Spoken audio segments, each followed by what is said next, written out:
A lot of people ask, why are we doing this? It's like anything, maintenance on your home, no one wants to spend money on it, but you need to. No one wants to paint or replace the siding.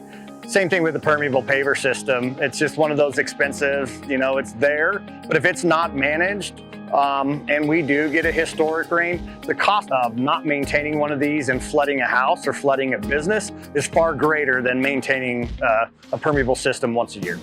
One of the big things you see around is people say they did vacuum it, and they might have hired a vacuum truck to come, buzz through it real quick. They're not going to come in and reinstate your filter material in there.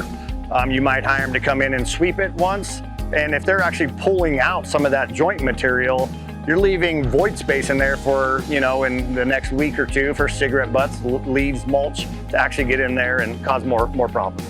What we're doing with our vacuum system, it's I guess more pointed vacuum. It actually pulls the joint almost out of the entire depth of the paver. We use a combination of water and vacuum. The water really is just to kind of lubricate the material in the joint so it is more easily vacuumed up. Some sites might need to be maintained twice a year, depends on the surrounding landscape. If there's a lot of trees, mulch, things like that are kind of problematic to these systems. And there might be sites that are just in a parking lot with very little runoff to it, and maybe once a year, even a year and a half, that they might need to be maintained.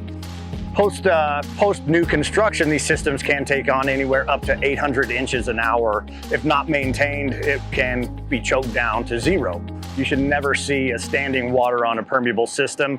Like I said, these systems can take up to 800 inches an hour, which is unheard of. We've historically never have seen an 800 inch an hour rain, but they'll function like they did from day one if they're properly maintained.